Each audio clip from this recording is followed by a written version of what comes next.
नाज़रीन आदाब, Telangana front line news में आप सभी का खैर मक़दम है। आइए डालते हैं आज की अहम खबर पर एक नज़र।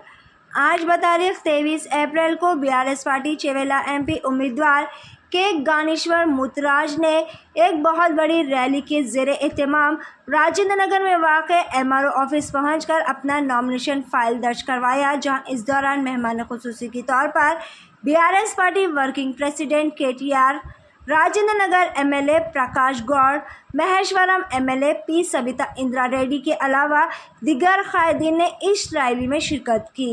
आइए देखते हैं इस खुसूस में वहाँ के चंद मनाजिर। पेश है हमारे नुमाइंदे रिपोर्टर मोहम्मद आमिर अली की ये खास रिपोर्ट।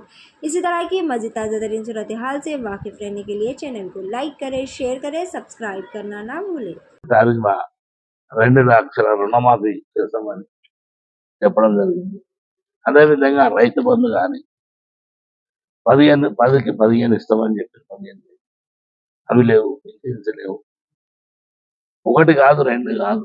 వాళ్ళు ఏవైతే వాగ్దానాలు చేశారో అది ఎక్కడ నెరవేరలేదు కనుక తప్పకుండా టీఆర్ఎస్ తప్పకుండా మీరు ఆశీర్వదించవలసింది. థ్యాంక్ యూ అన్న. 3 తారీఖున వాటర్ మహాశైలకు అందరికీ తప్పకుండా బీఆర్ఎస్ పార్టీని గెలిపేయడానికి కారు గుర్తుపై ఓటేసి ఆశీర్వదించవలసిగా. ఇకపోతే చేవెళ్ల ప్రాంతంలో 3 అభ్యర్థుల ప్రధానంగా 3 పార్టీలు చేస్తున్నారు. కొండ విశ్వేశ్వరరెడ్డి కానీ, రంజిత్ రెడ్డి కానీ, అదేవిధంగా కాకాని జ్ఞానేశ్వర్ బీఆర్ఎస్ పార్టీ. ముగ్గురం కూడా అదే ప్రాంతం నుండి సేవ చేసినటువంటి వాళ్ళం.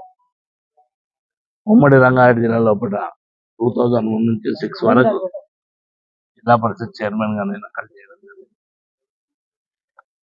రంజిత్ రెడ్డి గారి కాంగ్రెస్ నుండి, అదేవిధంగా కొండ విశ్వేశ్వరరెడ్డి బీజేపీ.